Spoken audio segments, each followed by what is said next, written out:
We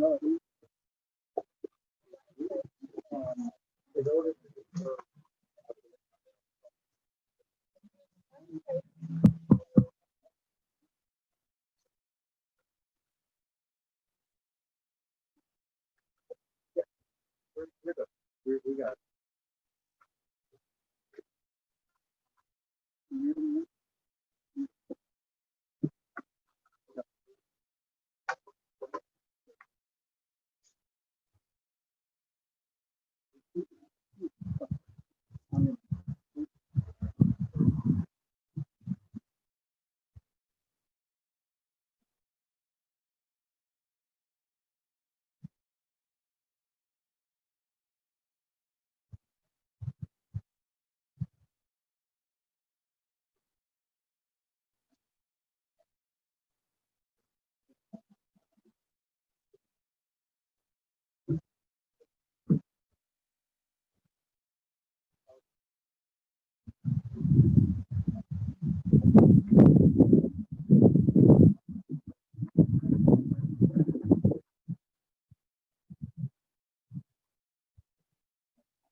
the longer I'm here, now 50 years, the more often I can say I'm here not so much as a rabbi, but as a friend, a person who cared about the person we're laying to rest on. I don't think that could be more true today than ever.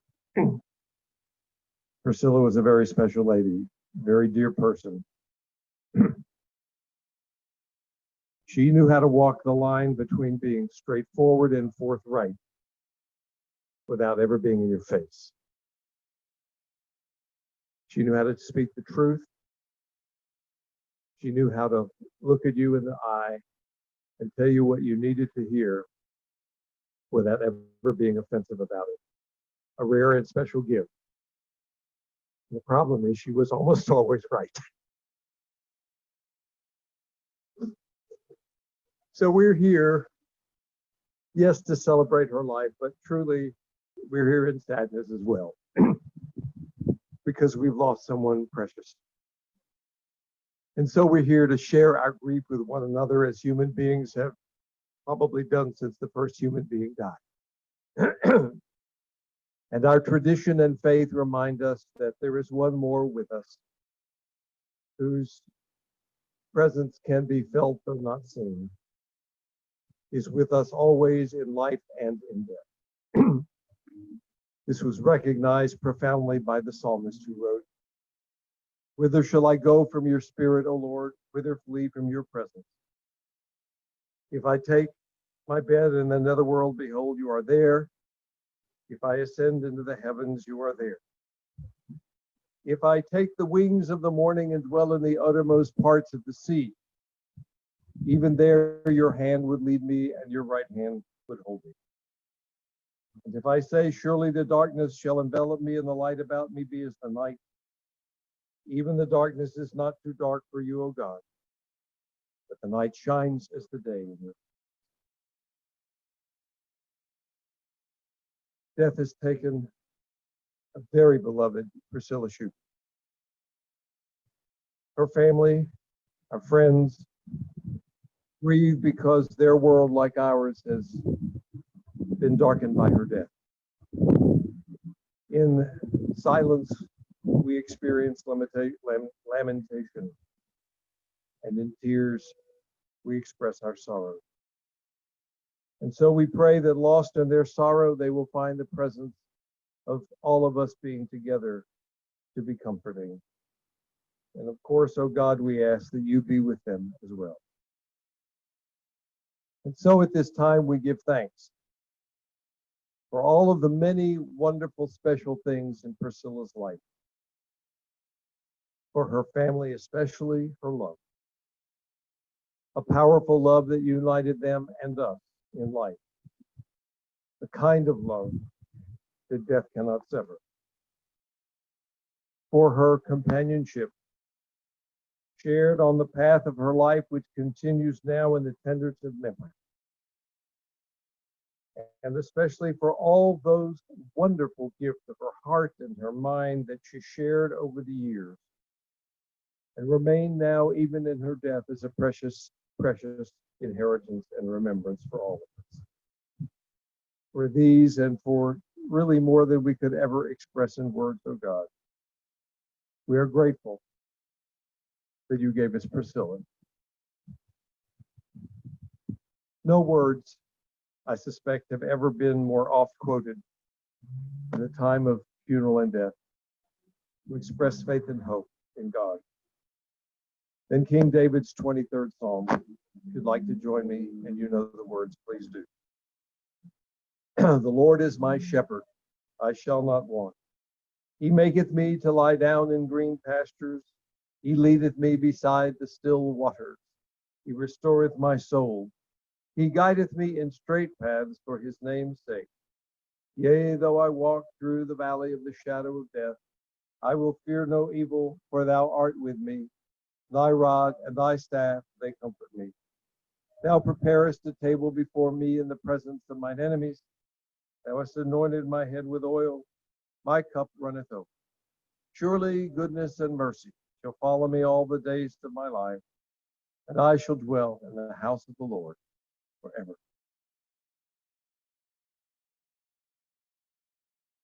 We like to say that the people we love will die, but they won't be forgotten. That's true. But the reason I love this poem that we read at Yontif is because it reminds us that even more powerfully, it's not that they won't be forgotten, it's that they will be remembered. And not just occasionally, but as part of our everyday lives. And this poem has always said it so masterfully. In the rising of the sun and in its going down, Priscilla, we will remember you. In the blowing of the wind and the chill of winter, we will remember you. In the opening of the buds and the rebirth of spring, we will remember you. In the rustling of the leaves and the beauty of autumn, we will remember you. When we are weary and in need of your strength, we will remember you. When we are lost and sick at heart, we will remember you. And for all of us, especially, when we have joys we yearn to share, we will remember you. For so long as we live, Priscilla, so long as we live, you live too. You live because you are a part of us, especially though in those beautiful and special moments when we remember you, when we are thinking about you. Dear God, we ask that you be with this family. Help them to draw close to one another and give each other the love and strength that they will need in the days and weeks ahead.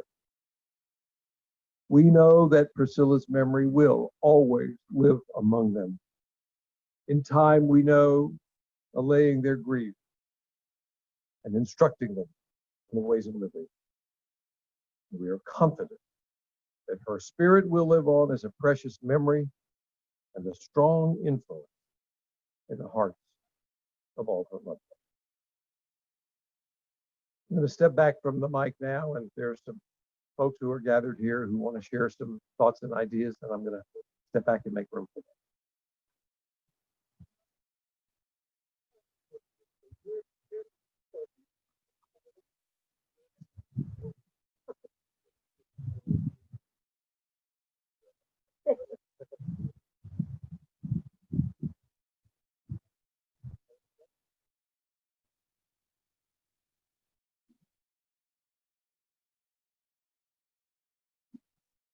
Stuart used to say that Priscilla and I were sisters from other mothers. We laughed a lot. We had so much fun together for so many years. We traveled. We traveled to conventions in Minnesota. We went to Hebrew Union College in Cincinnati. We went to Alaska and many other places together, and I was always her roommate. Now, Priscilla used to wake up very, very early. I, not such an early riser. She would tiptoe around the room until I opened one eye, and then she'd fling the curtains open, and she'd start to sing, always singing. That was our thing together. She loved sisterhood. She was tremendously dedicated to Congregation Emmanuel's sisterhood. When she became president, she was determined, as only Priscilla could be, that she was going to stand outside the door of the sisterhood office, which was across the hall from the ladies' room, and she was going to personally meet every person who walked out of that ladies' room and introduced herself, and she was going to invite them to become a member of sisterhood. That year, we ended up with over 800 members. Her determination to make our sisterhood a wonderful place for everyone in the congregation was palpable. She was it. There are so many people who've written to me and said, I joined because of Priscilla. I want you to know that Wednesday, the 19th, Priscilla called me early in the morning to say it was our sisterhood fundraiser online. And she said she couldn't find the Zoom link, so I passed it on to her. I know that on Wednesday, between 1 and 2 in the afternoon, Priscilla, with over 400 other sisterhood members, was watching our virtual Her Last fundraiser. And it was that afternoon that she ended up in the hospital. Rest in peace, my friend. I, like many others, will miss you terribly.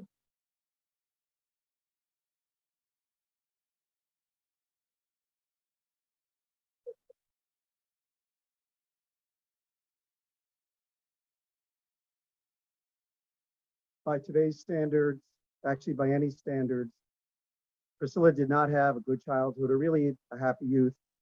However, she never let it define her future, and she held all of us to the same standard. Priscilla lived Jewish values. She embodied Pirkei Avot. From her active involvement in organizations committed to Judaism to the work she did with the first generation of Soviet refugees and emigres, to how she helped Heidi and I to create a Jewish home for our family. She always gave back. Well, I don't know if Priscilla knew of Maimonides' levels of tzedakah because we never talked about it, I do know that she practiced the highest form, which is when you make someone self-sufficient, that is the greatest justice you can give to the world. I could go on and on about my aunt, as everyone here could today. So from the little girl who would not speak to the woman who ensured that everyone's voice was heard, Priscilla made a difference and made the world a better place as a result of her presence. In life, it's not intent that matters, it's impact. Priscilla made an impact on the world and on all of us. My dear aunt, not only for the pinwheel cookies, the rugula, the pressed cookies, or the Hanukkah boxes, but for creating the songs of our lives and for so much more, thank you. Thank you for your love. Thank you for teaching us that faith and family is built on the importance of smart, articulate, and strong women. Thank you for being the friend, the partner, the parent, the confidant, the mentor, and tough love giver we all need. May you now be at peace with Uncle Stuart, rejoicing over all that you have created.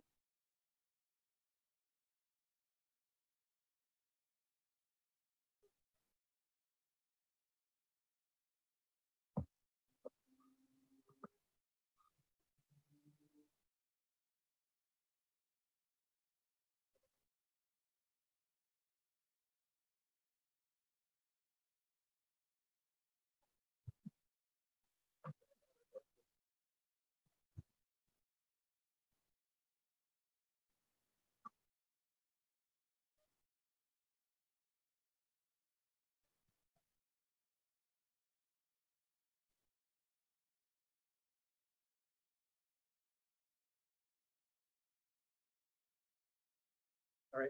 So John and I just wanted to say a few words in honor of Mom. Uh, there's obviously no way to fully describe or define all that she did or was as a person, but a few things came to mind. Almost anyone who knew or even met her, either in her first home, Brooklyn, or her second chosen home, Houston, would describe Mom as cheerful, friendly, and welcoming as a first impression. Mom was always easygoing, warm-hearted, quick to smile, and ready to chat and lend an ear, share stories, and offer advice. She made countless friends over the years, and both in Brooklyn and Houston, many of whom she formed long and meaningful friendships with. She was especially active in the Jewish community through sisterhood, as Sylvia mentioned. Visiting synagogue, it seemed to John and I growing up that literally everyone knew Mom, and I really don't think that was too far from the truth. She was known for her goofy poems and songs that she would produce on special occasions, as well as her generosity with baked goods, as Josh mentioned. More on that in a minute. Throughout her life, she always placed a strong emphasis on welcoming new people. So maybe this was reinforced by the welcome she felt like she and Dad received when they first arrived from Brooklyn to this foreign land of Texas. She would help support and welcome many over the years, from new neighbors, new moms, Russian immigrants, as Josh said, new congregants, and more.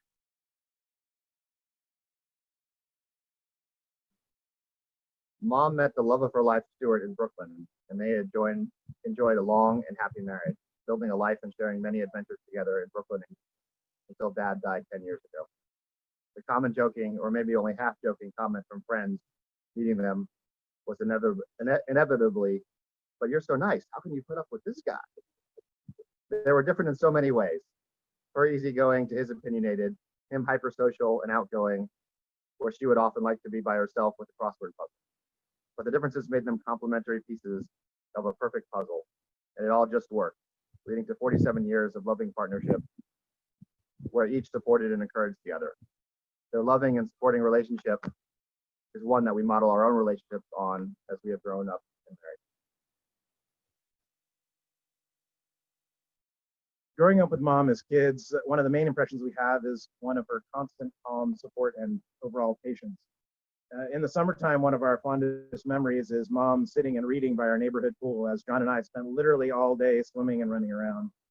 In our teens, she ferried us all around the state, countless junior tennis tournaments, debate tournaments, tennis lessons, and anything else we wanted to do. Mom would gently give us a hard time later on that we didn't remember her taking us both to the Houston Zoo hundreds of times as toddlers, pointing out, giraffe, giraffe, giraffe. We told her that we may not remember the specific visits, but we did learn what a giraffe was. In some ways, that seems to us like a good summary of her time with us. Countless small moments of fun, support, and learning that add up to an amazing whole and leave us with an afterglow of her presence now that she's physically gone. Mom was tough but fair and imparted to us a clear set of ideas about what's important. Top of the list, respecting and being kind to others. Mom was fond of saying that her main job was to make us fit for society, quote, so that other people can stand to be around you. And we're at least pretty sure that she succeeded. Look other people in the eye, say thank you and please. And we both knew that there would be absolutely no question of wearing blue jeans to any event that she was attending, including today. We feel blessed that Mom had many years with her grandkids as well as they've grown up and was able to spend some of that same calm, patient time with them, reading to them, doing arts and crafts, and of course, teaching them to bake. Speaking of baking, any celebration of Mom's life would be incomplete without mentioning cookies. Mom was a great cook and specialized in baking cookies and cakes of all glorious kinds, including trademark recipes for pinwheel cookies, rugelach, and Mexican chocolate cake, among many others. This was continuing in the family tradition from her mother, Lottie, who used to mail us shoe boxes of cookies and left all of the kitchen cabinet handles smeared with butter whenever she visited. In high school, Mom's constant supply of delicious baked goods ensured that our home would be the central point of gathering and socializing for all of our friends. Every night during the summer, my friends would come over, hang out, and eat half a tray of brownies before heading out for other activities for the night. Then my brother's friends would come over, hang out, and eat the other half of the brownies. By the next morning, a new tray of brownies would appear, as if by magic. Cooking and baking was her favorite way of spreading joy. She would make up delicious holiday care packages for her nieces, nephews, and grandkids, and always had literally a freezer full of cookies whenever we would come to visit. Well into her later years, one of her continuing activities for the Temple Sisterhood was helping organize meals for senior congregation members at Emmanuel. And in more recent years, she would bake with her grandchildren, teaching them and passing on the tradition to a new generation. Mom never forgot where she came from, both the good memories of Brooklyn and her roots, and also a sense of how far she had come over the years. As Josh said, Mom didn't like to talk about it much, but she came from a pretty troubled home environment growing up as a child, to the point where she and her mom left home when she was in middle school, making it all the more impressive that she was able to grow up to be the amazingly caring and kind person she became. She never dwelt on any hardships or challenges in her life. She liked to reference the Yiddish expression, roughly translated, if we each took our troubles, wrapped them in a bundle, and placed them in the center of the room with other people's troubles, we would take our own back. Mom often reflected with a keen sense of wonder, amazement, and appreciation just how far she had come in her life. From one aspect, she appreciated her progress in terms of financial well-being and security, arriving in Houston with nothing but student debt and building with my dad a comfortable existence, getting to travel the world and live a life beyond anything she experienced or expected growing up. But she also appreciated her life's journey in terms of happiness and mental well-being, being able to come from that early chaotic and sometimes hurtful home environment to the calm and joyful home and relationships she built with my dad and with her grandchildren and children. Mom lived a long, fulfilling, and happy life with full appreciation of her blessings along the way. And at the end of the day, that's all any of us can ask. We love her and we'll miss her. We will keep the good memories with us and take some comfort in the fact that her legacy lives on in us, our children, and the countless friends, family, and community members that she had a positive impact on throughout.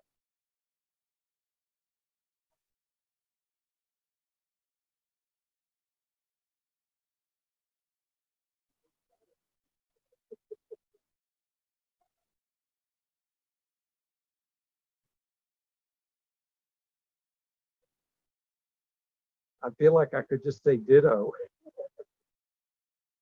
But I do have to tell the story, which Scott John doesn't know, of how I met the Schube family. When the boys were born, I'm not quite sure how they got to me, but they asked me to be the rabbi at the Brit Milah, at the circumcision ceremony, when they were welcomed into the faith of Judaism. The year was 1970 or 71, I forget which. I had just come, Um, those of you who know the style of the 60s and 70s won't be surprised to learn that I showed up in bell-bottom pants, sort of gray and black plaid with a brown sport coat and no tie, as I recall.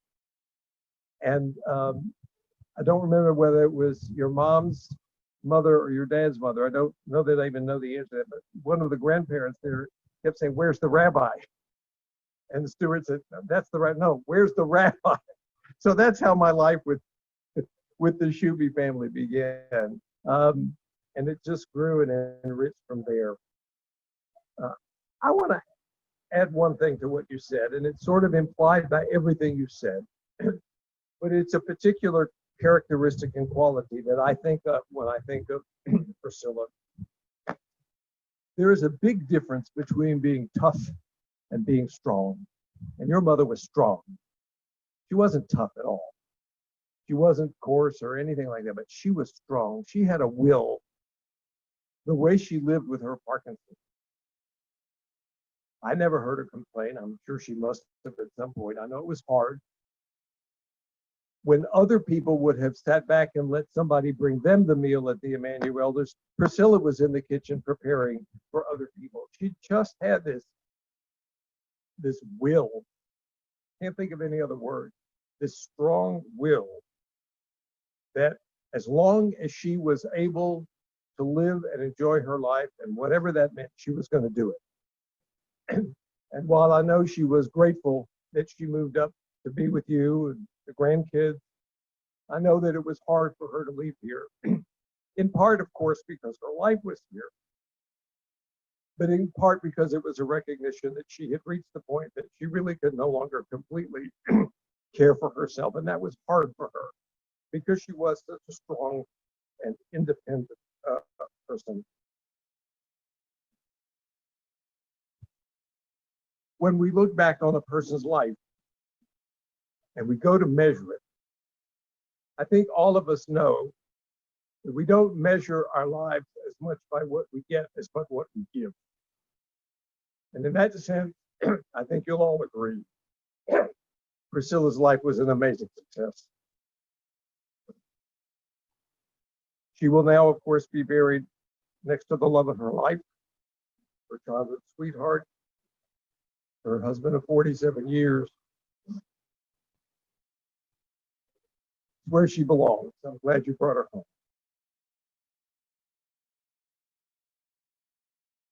Zichronah Livracha. Rest in peace, sweet Priscilla. Your memory is a blessing because your life was a blessing to us all. To this we say, Amen. Amen.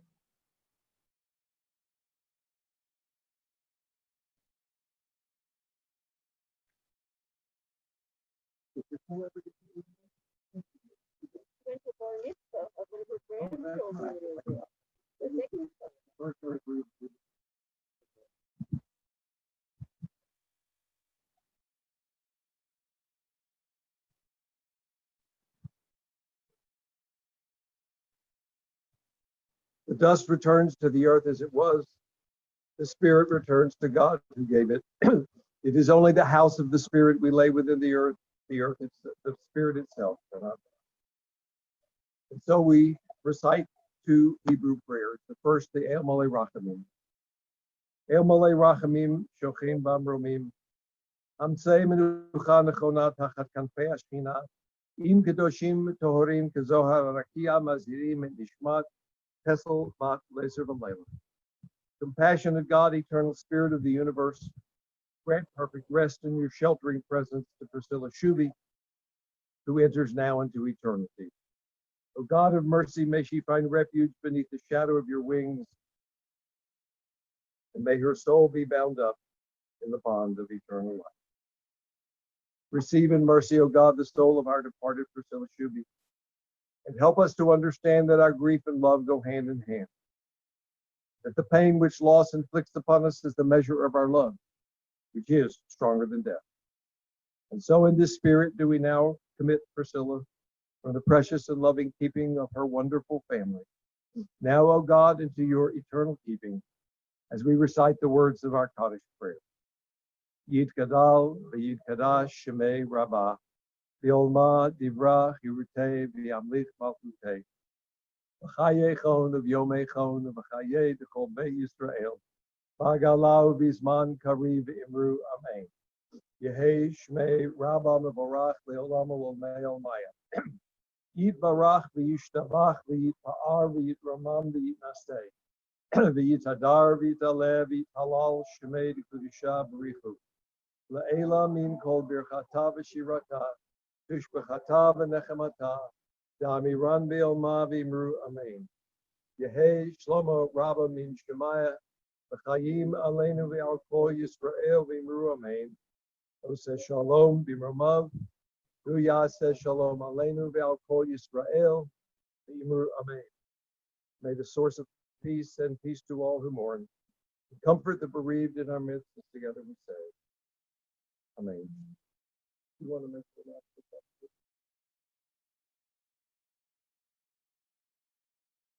You want to let people know?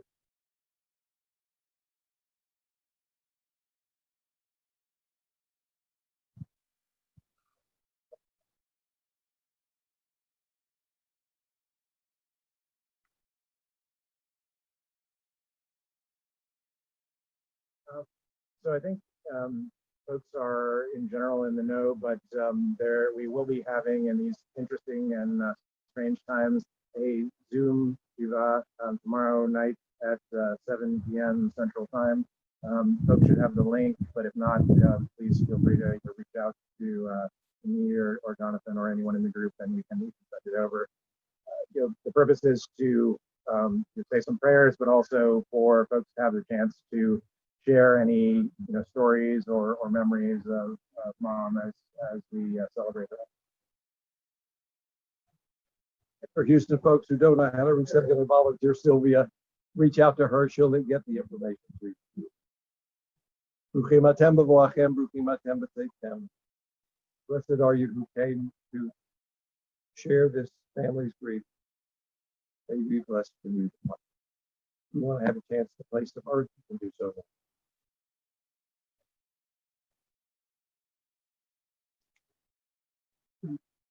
Use the shovel one at a time or the sand here.